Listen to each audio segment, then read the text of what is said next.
Sunny Leone আর মিয়া খলিফার ওই ভিডিওগুলো দাও তো, আর সঙ্গে যেন জনি সিংস থাকে। ঠিক আছে, এক্ষুনি দিচ্ছি, লোডিং হচ্ছে। ও, অনেক দিন বাদ রিচার্জ করেছি, আজ একটু মজা করে দেখবো।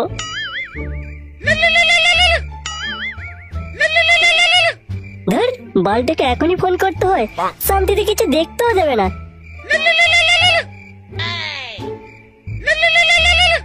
ওই জন্য বলে সিঙ্গেল থাকা ভালো, কেন যে লোকে প্রেম করে বুঝে না বল। হ্যাঁ সোনা বলো, এই তোমাকেই ফোন করতে যাচ্ছিলাম। এই বাবা না আমাদের সম্পর্কটা মেনে নিয়েছে। কি বলছিস রে, তো বাপ আমাদের সম্পর্কটা মেনে নিয়েছে? তবে আর বলছি কি, তোমাকে কালকেই আমাদের বাড়িতে আসতে বলেছে, তোমার সঙ্গে কিছু কথা বলবে। ধর, তুই বড় মিথ্যা কথা বলছিস, আমার মতো ছেলেকে তোর বাপ মেনে নেবে?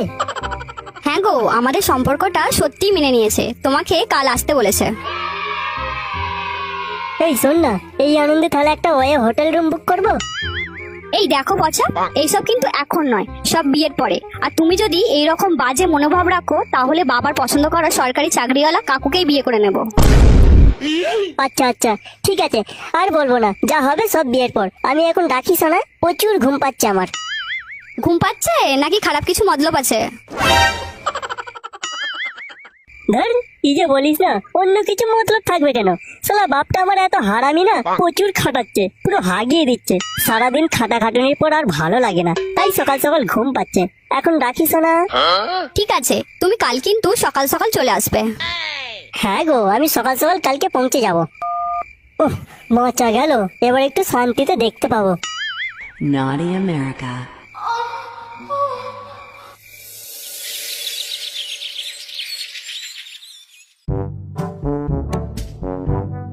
কিরে ভাই পচা, সকাল সকাল নতুন ড্রেস লাগিয়ে কোথায় বেরিয়েছিস?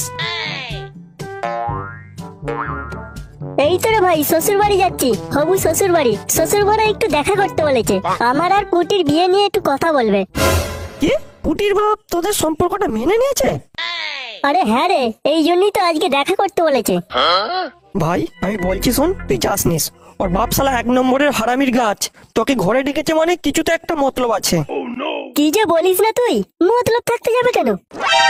না রে ভাই, সত্যি বলছি, লোকটার শালা আমাদের পাড়ার মদনের বউয়ের সঙ্গে চক্কর আছে। একদিন তো শালা ধরা পড়তে পড়তে রয়ে গেছে, শালা পাটবাড়ির ভিতর দিয়ে ছুটেছিল, তাই আর কেউ ধরতে পারিনি। মদন বলতে তোদের পাড়ার যে সেই বাংলা বিক্রি করে তার বউ না? তবে আর বলছি কি, লোকটার বড় সব চরিত্র একদম ভালো নয়। যে পরের বউয়ের সঙ্গে চক্কর চালিয়ে বেড়ায়, সে তার মেয়েকে তোর সঙ্গে বিয়ে দেবে? তুই তো মানে কিছুই করিস না, একটা বেকার ছেলে, সারাদিন খালি পানু দেখিস। ধর, তুই বড় মিথ্যে কথা বলছিস, তোর কথা আমি বিশ্বাস করতে পারছি না। ঠিক আছে, তোকে বিশ্বাস করতে হবে না, তোর পর তুই মারো।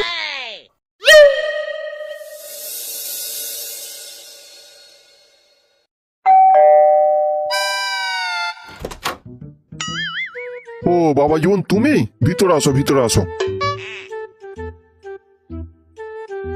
ভালো আছেন কাকু? হ্যাঁ বাবা, আমি ভালো আছি। তা তোমাদের বাড়ির সব ভালো আছে তো? হ্যাঁ কাকু, সব ভালো আছে। তা কাকু, পুটিকে দেখতে পাচ্ছি না, কোথায় গেছে? ও পুটি উপরের ঘরে আছে। তা বাবা, তোমাকে একটা কথা জিজ্ঞাসা করবো, মানে তুমি কিছু মনে করবে না তো? আরে বলুন না, মনে করার কি আছে, ও আমি কিছু মনে করব না। তা বাবা, তুমি তুফান বিড়ি মানে ওই বিড়ি টিড়ি খাও তো? না না কাকু, আমি ওইসব বিড়ি টিড়ি খাই না, ওইসব আমি একদমই খাই না, মোটেও খাই না। আরে লজ্জা পাওয়ার কিছু নেই, তোমার মতো বয়সে আমি অনেক খেয়েছি। এই প্যাকেটটা রাখো, এটা শুধু তোমার জন্য এনেছি। এই কি করছেন কাকু? এই আমার আমার পকেটে দিয়ে দিচ্ছেন কেন? আরে রাখো রাখো, আমি জানি তুমি বিড়ি খাও, আমাকে তুমি নিজের বন্ধুর মতো ভাবতে পারো। তা বাবা, তুমি ড্রিঙ্ক করো তো, মানে ওই মদ টদ খাও তো নাকি? না না কাকু, আমি ওইসব ছাই পাস আমি মোটেও খাই না, ওইসব খাই নাকি? সে কি কথা, আমি তোমার জন্য বাজার থেকে একটা দামি বিদেশি মদ নিয়ে এলাম, এখন খাই না বললে চলবে? নাও এটা রাখো, ও তুমি বাড়িতে গিয়ে খেয়ে নেবে কোনো। তাহলে বাড়িতে নিয়ে যাও বলছেন? হ্যাঁ নিয়ে যাও, ওটা আমি শুধু তোমার জন্য এনেছি। কাকু, একটু পুটিকে ডেকে দিন না। হ্যাঁ ডাকছি। তা বাবা, তুমি এটাও রাখো, যতই হোক পুটি আমার মেয়ে, বাবা হিসেবে আমার একটা কর্তব্য আছে। Man force double XL condom. কাকু আমার মনোভাব এরকম নয় কাকু। আমি শুধু পুটিকে ভালোবাসি, আমার এইসব লাগবে না কাকু। আরে লাগবে লাগবে, রাখো তোমার কাছে। তোমার মতো বয়সে যখন তোমার কাকিমার সঙ্গে আমি প্রেম করতাম তখন খুব কাজে লেগেছিল আমার, অসুবিধা কিছু নেই। ছেলেটাকে মনে হয় আজকে আর আস্ত রাখবে না। তুই জেনে শুনে ওই ঢ্যামনা লোকটার ফাঁদে পা দিলি। ও শালা 1 নম্বরের হারামির গাছ। তোর যদি না গেঞ্জি ফেঞ্জি ছিঁড়ে তোকে না ঘর পাঠায় তো আমার নামে কুত্তা পুষবি। তুমি এসে গেছো দেখছি। তোমরা দুজনে কথা বলো, আমি চা করে নিয়ে আসছে। তার আর কোনো দরকার নেই, তুই এইখানে দাঁড়া। মানে কেন, তোমরা চা খাবে না? চা খাওয়াবো এই বিড়ি খোরটাকে? বাবা তুমি কি বলছো? আমি কিছুই বুঝতে পারছি না। বলেছিলাম না তোকে এই ছেলে মোটেও সুবিধের নয়। কাকু আপনি কি বলছেন? আমি কিছুই বুঝতে পারছি না। তোমার বোঝার দরকার নাই, তুমি শুধু চুপচাপ দেখে যাও। বাড়িতে ঢোকার সময় বিড়ি টানতে টানতে ঢুকছে, তাহলে ভাব তুই কেমন ছেলেকে ভালোবেসেছিস। তোমার কথা আমি বিশ্বাস করি না বাবা। তুমি আমাদের সম্পর্কটা মেনে নেবে না বলে তুমি একটা অজুহাত বের করছো। পুটি তুমি তোমার বাবার কথা না বিশ্বাস করো না, আমাদের সম্পর্কটা মেনে নেবে না বলে। বাবা মেয়ের মধ্যে কথা হচ্ছে, তুমি চুপ করবে? বাবা বিড়ি তো আজকাল প্রতিটা ছেলেই খায়, ও নয় ভুল করে একটা খেয়ে ফেলেছে, বাদ দাও না।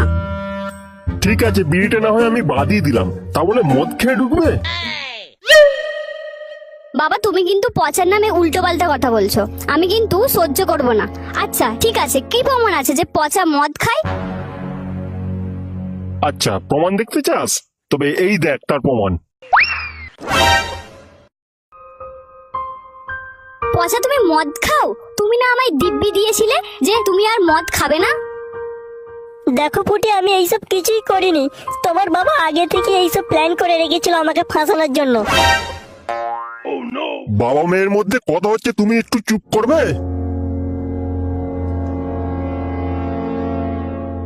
এবার তুই বল, এর পরেও আমি জেনে শুনে এর সঙ্গে তোর বিয়ে দিতে পারি?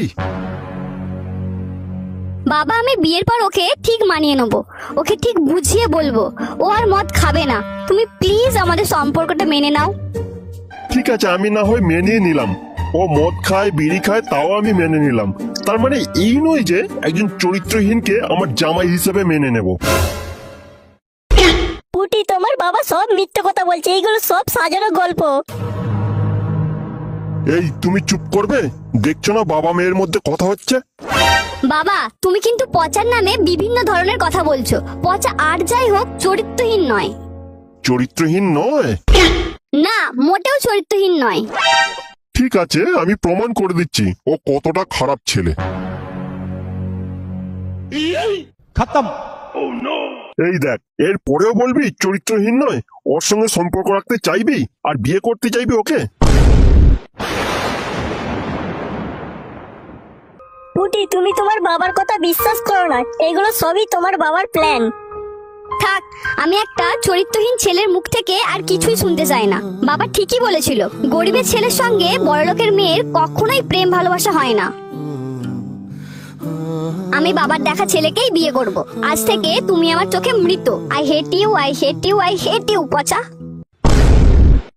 এই কে আছিস, মালটাকে একটু ঘরের রাস্তা দেখিয়ে দে তো। ঠিক আছে কর্তা মশাই, আমরা এক্ষুনি ওকে জমের দুয়ারে পাঠিয়ে দিচ্ছি।